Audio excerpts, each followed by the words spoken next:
아버지 하나님, 말씀이 들려지는 것이 정말 큰 은혜임을 고백합니다. 말씀이 내 가슴에 감동을 주는 것이 얼마나 큰 은혜인지, 세상이 들을 수도 없고 받을 수 없는 말씀을 이래 은혜로 받게 하시니 감사합니다. 오늘도 말씀을 은혜로 받게 도와주시고 그 말씀 붙들고 이 하루를 승리하도록 아버지 은혜 베풀어 주옵소서. 예수님 이름으로 감사하며 기도하옵나이다. 아멘. 사도행전 24장 1절로 9절 말씀입니다. 닷새 후에 대제사장 아나니아가 어떤 장로들과 한 변호사 도둘로와 함께 내려와서 총독 앞에서 바울을 고발하니라.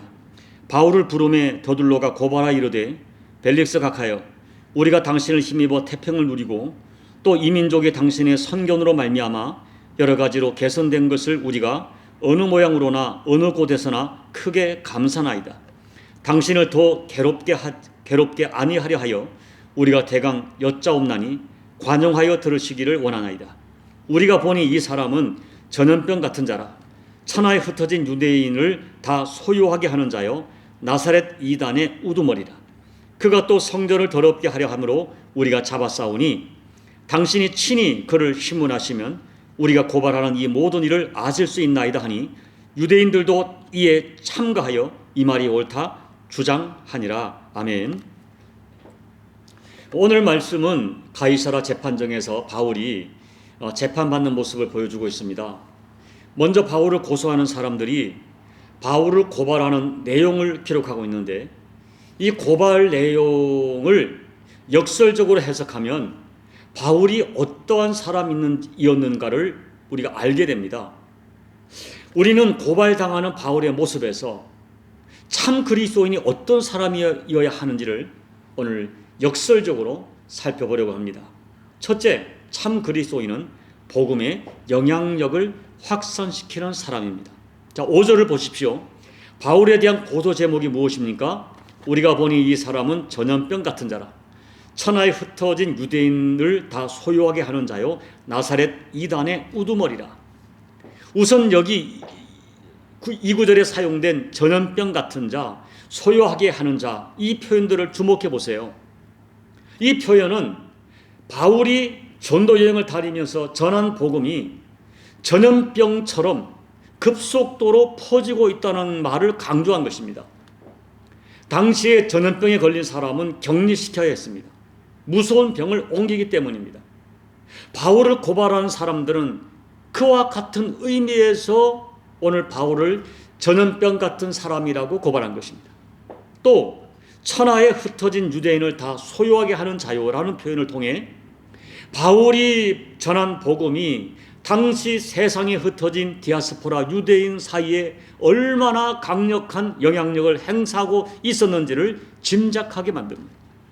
결국 이러한 바울의 영향력을 두려워한 나머지 바울을 감옥에 가두어 격리시키든지 아예 죽여 없애야 한다는 것입니다. 그만큼 바울은 당시 사회에 그가 믿는 예수님 때문에 사람들에게 무서운 영향력을 주었던 사람입니다. 바울은 로마서 1장 16절에서 고백하기를, 내가 복음을 부끄러워하지 아니하노니 이 복음은 모든 믿는 자에게 구원을 주시는 하나님의 능력이 됨이라고 했습니다. 고린도전서 1장 18절에서는 십자가의 도가 멸망하는 자들에게는 미련한 것이요 구원을 받는 우리에게는 하나님의 능력이라고 증거합니다. 여기서 능력이라는 헬라어는 디나미스라고 합니다. 이 디나미스에서 영어 다이너마이트라는 단어가 파생되었습니다. 다이너마이트는 던지는 사람에게 능력이 있어도 터지는 것이 아니라 다이너마이트 자체에 폭파하는 능력이 있는 것입니다. 우리가 믿는 십자가 복음이 모든 인간을 어떤 인간이라도 구원하고 변화시키는 생명이요 능력입니다. 바울은 이 사실을 알았기에 가만히 있을 수가 없었습니다. 그래서 가는 곳마다 복음을 던지고 예수님을 던졌습니다. 복음을 전하고 예수님을 전했습니다.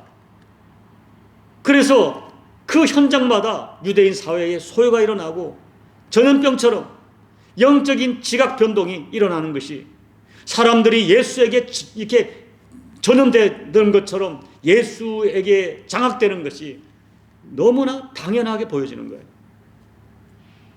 사랑하는 여러분, 오늘 우리에게 주어진 복음이 1세기 성도들에게 주어진 복음과 동일한 복음이라면 그 복음은 반드시 동일하게 역사할 것입니다.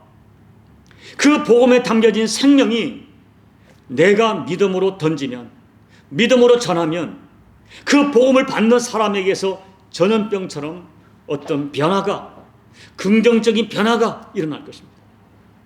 복음은 그 자체가 생명이고 능력이 담겨있기 때문입니다. 그러므로 이 복음을 내 주변에게 퍼뜨리는 사람이 되어야 합니다. 이 복음으로 인한 거룩한 소요가 일어나도록 해야 합니다.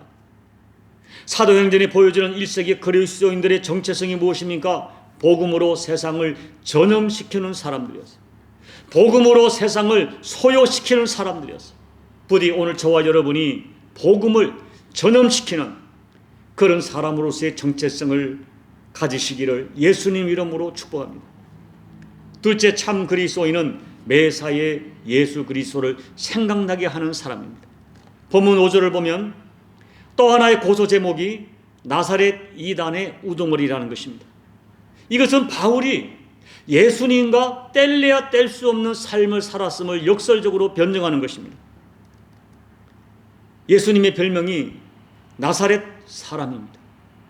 바울과 전도팀들은 나사렛 예수를 전할 뿐 아니라 나사렛 예수를 주님이라 불렀고, 그리고 나사렛 사람 예수님처럼 살았습니다. 그들에게선 예수님이 보였습니다. 예수님 냄새가 났습니다. 그들에게 진리는 오직 예수님이었고, 그들 인생의 의미가 예수님이었고, 만나면 대화의 주제가 예수님이었어요. 그래서 안디옥에서는 그들을 그리스도인이라 불렀고, 오늘 본문에서 바울을 나사렛 이단의 우두머리라고 불렀습니다. 유대인들은 이 말이 바울을 조롱하는 말이었지만은 이 말이 바울에게는 얼마나 영광스러운 호칭입니까? 여러분, 옛날에 우리 대한민국에서도 예수님을 특별하게 믿는 사람을 예수쟁이라고 불렀어요. 천대하는 소리였고 조롱하는 호칭이었습니다. 그러나 그 호칭이 하나님 보시기에 얼마나 영광스러운 호칭인지 저는 그 호칭이 자랑스럽습니다. 여러분은 여러분 주변 사람들에게 예수쟁이라는 조롱을 받아보셨습니까? 예수를 믿어도 그렇게 광적으로 믿지 말라는 이야기를 들어보셨습니까?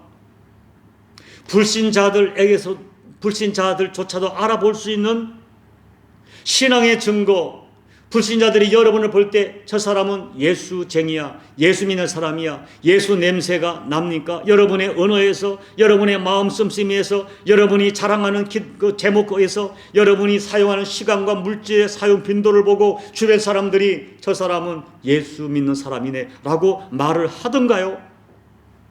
누가 여러분을 보더라도 여러분에게서 예수님이 느껴지는 그런 삶이 귀한 삶입니다. 저는 여러분 모두가 예수쟁이로 불려지기를 예수님 이름으로 축복합니다. 셋째, 참 그리스도인은 한 사람을 소중하게 사랑하는 사람입니다. 바울 사도는 세 번째 제목을 받았는데 본문 6절을 보면 그가 또 성전을 더럽게 하려 함으로 우리가 잡아싸우니라는 제목이었어요.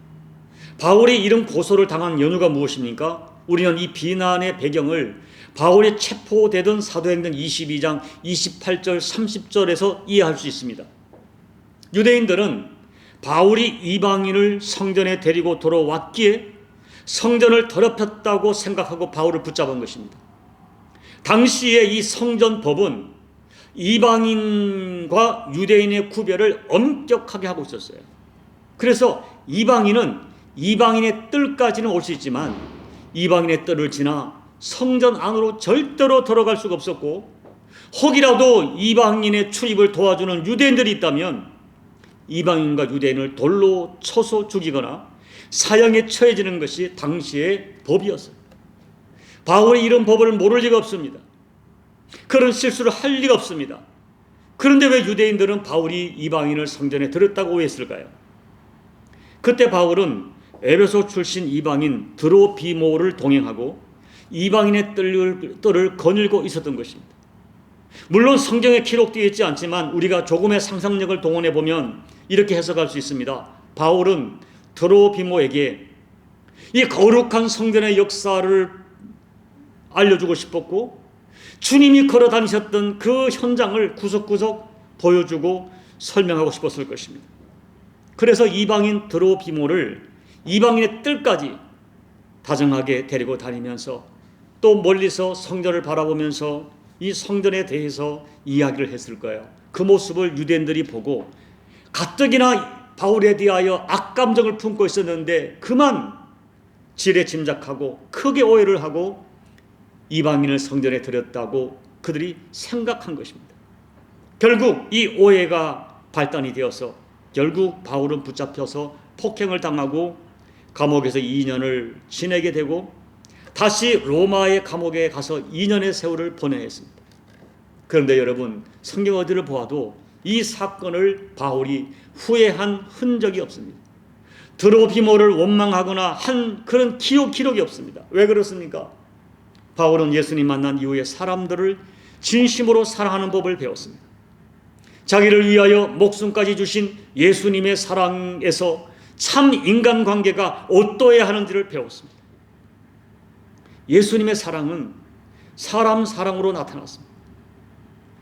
세상을 변화시키는 바울의 위대함은 다름 아닌 예수님에게서 배웠던 한 사람을 사랑하는, 한 사람을 향한 따뜻한 배려와 사랑에서 시작되었던 것입니다.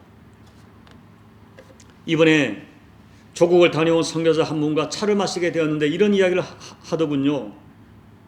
몇 년 만에 조국 교회를 가봤는데 조국 교회에서 따뜻한 교회 모습은 자꾸 사라지고 이념이 복음보다 앞서는 것처럼 보였고, 목회자와 성도들 간에, 성도와 성도들 간에 이 바울과 당시 초대교회 성도들 사이에 보여지는 따뜻한 배려와 사랑의 관계가 보여지지 않더라는 것입니다.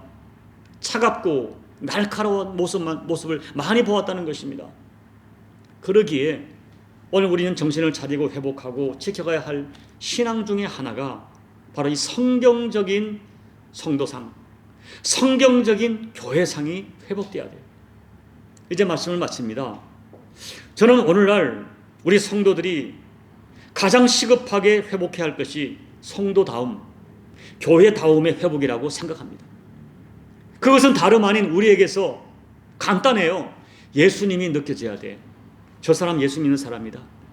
예수 냄새가 나야 돼요. 우리의 언어에서, 우리의 마음 씀씀이에서, 남을 배려하는 그 태도에서 예수님 냄새가 나야 돼요. 정말 내가 예수님을 사랑하기 때문에, 아니 예수님만의 생명이기 때문에 예수님 사랑하고 예수님 사랑하고 예수님이 내 인생의 주인이기 때문에 예수님 마음으로 사람을 사랑할 때 우리에게서 예수 냄새가 나요. 그래서 사람들이 우리를 예수쟁이라고 부를 것입니다. 예수 연병에 걸린 사람, 예수쟁이, 이렇게 불려지며 살았으면 정말 좋겠습니다. 이와 같은 복된 삶을 살아내시는 우리 모두가 되시기를 예수님 이름으로 축복합니다. 아멘. 찬송가 95장을 찬양하겠습니다. 나의 기쁨, 나의 소망 되시며 나의 생명이 되신 주, 밤낮 불러서 찬송을 드려도 늘 아신 마음 뿐일세. 나의 사모하는 선한 목자는 어느 꽃다운 동산에 양의 무리와 늘 함께 가셔서 기쁨을 함께 하실까. 길도 없이 거친 넓은 들에서 갈 길 못 찾아 애쓰며 이리저리로 헤매는 내 모양 저 원수 조롱하도다. 주의 자비롭고 화평한 얼굴 모든 천사도 반기며 주의 놀라운 진리의 말씀에 전지가 화답하도다. 나의 진정 사모하는 예수님 음성조차도 반갑고 나의 생명과 나의 참 소망은 오직 주 예수뿐일세. 아멘. 나의 기쁨, 나의 소망, 나의 생명, 나의 사모하는 주님이기에 우리가 어떻게 예수님을 말하지 않고 살 수 있겠습니까? 내 가슴에 주님이 계시는데 어떻게 주님을 말하지 않겠습니까? 하나님 아버지, 그 예수를 전하고 또 전하다가 예수 전염병을 전하는 사람, 유대 사회를 소요시키는 사람, 그리고 예수쟁이라 불렸던 바울과 우리의 믿음의 선조들을 바라보면서 오늘 하나님 앞에 부끄러운 가책을 느낍니다. 아버지 하나님, 우리는 그런 이야기를 잘 듣지 못합니다. 오늘 다시 한번 이 바울의 이 모습 앞에 우리 자신을 비춰보게 도와주시고, 아버지, 과연 내가 예수 믿는 사람으로서 성도다움이, 교회다움이 내게 이루어지고 있는가를 정직하게 점검하게 도와주십시오. 우리에게서 예수님이 느껴지고 예수님 냄새가 나는 그런 삶을 살아내도록 우리 삶을 통하여 내가 믿는 예수를 증언하는 우리 모두가 될 수 있도록, 그리하여 우리 교우들 주변 사람들에게 예수 연병에 걸린 사람, 예수쟁이로 불려지는 복된 인생 살아가도록 은혜 베풀어 주옵소서. 예수님 이름으로 간절히 소망하며 기도하옵나이다. 아멘. 사랑하는 여러분, 바울은 예수 전염병을 전하는 사람이라, 가는 곳마다 소요를 일으키는 사람이라고 사람들에게 정죄받았습니다. 우리 조국의 믿음의 선배들은 예수쟁이라고 조롱받았습니다. 그것이 얼마나 영광스러운 호칭인 것을 주님도 아시고 우리도 압니다. 오늘 이들 앞에 우리의 신앙을 비춰보시고, 주님, 내 삶을 통하여 예수를 증언한 삶이, 성도다움이, 신자다움이 내게 회복되게 도와주옵소서. 함께 기도하겠습니다. 우리 교회가 하나님 앞에 교회다움을 회복할 수 있도록 하나님께서 이 교회에게 깨달음을 주시고 결단을 주도록 여러분 기도해 주시기 바랍니다. 나라와 열방에 기도해 주시고 여러분 각자의 개인 기도 예배를 마무리해 주시기 바랍니다. 함께 기도하겠습니다. 아버지 하나님, 바울의 모습에도 너무나 도전을 받고 감동을 받고 우리가 부끄러워집니다. 예수를 전염시키는 사람, 가는 곳마다 이 예수로 인간 사회를 소요시키는 사람, 아버지 얼마나 위대한 호칭인지. 우리 조국의 믿음의 선배들도 예수쟁이라고 하는 조롱을 받았습니다. 얼마나 영광스러운 호칭인지. 아버지 하나님, 오늘 저희들이 하나님, 내가 믿는 하나님 때문에, 내가 믿는 예수님 때문에 주변 사람들에게 어떠한 모습으로 비춰지고 있는지, 내가 예수 믿는 사람으로나 알고나 있는지, 아버지 하나님, 그들이 내가 믿는 예수를 보고 저 사람 믿는 예수를 믿고 싶었다는 마음이 들 정도로 내가 이 예수를 긍정적으로 전하고 있는지 하나님 앞에 다시 한번 자기를 점검하면서 우리의 믿음을 다시 한번 되돌아보는 복된 시간 될 수 있도록 아버지 은혜 베풀어 주옵소서. 아버지, 우리 가운데 이 정말로 성도다움이 회복되게 도와주시고, 아버지 가장 본질적이고 가장 원초적인 신앙의 기본기가 회복될 수 있도록, 그리하여 우리의 언어와 우리의 성품과 마음 씀씀이와 인간관계 속에서 내가 믿는 예수를 증언하는 우리의 삶이 될 수 있도록 도와주십시오. 우리 남은 십자가 교회가 아버지 정말로 이런 교회다움을 주변 사람들에게 정말로 예수 믿는 교회로서 교회다움을 증언하는 교회가 될 수 있도록 아버지 은혜 베풀어 주옵소서. 조국 대한민국과 열방을 위해 기도합니다. 하나님 아버지, 주의 긍휼하심을 열방 가운데 거두지 말아주시고, 이제 코로나가 다 끝나가지만은 아버지 우리가 또 교만하지 않게 도와주시고, 일상으로 돌아가더라도 더욱더 겸손하게 주님을 섬기는 우리 한계를 깨닫고, 우리 아버지 정말 하나님 은혜 없이는 아무것도 아닌 존재를 깨달았으니 더욱더 겸손하게 남은 생 살아갈 수 있도록 아버지 은혜 베풀어 주옵소서. 아버지, 종이 목사이지만은 이런 삶을 살지 못했습니다. 주변 사람들에게 저 역시 예수를 전능시키는 사람으로 살게 도와주시고 예수쟁이로 살아가는 목사가 될 수 있도록 아버지 저의 삶을 통하여 예수와 상관하는 삶을 살아갈 수 있도록 아버지 은혜 베풀어 주옵소서. 은혜 베풀어 주시옵소서.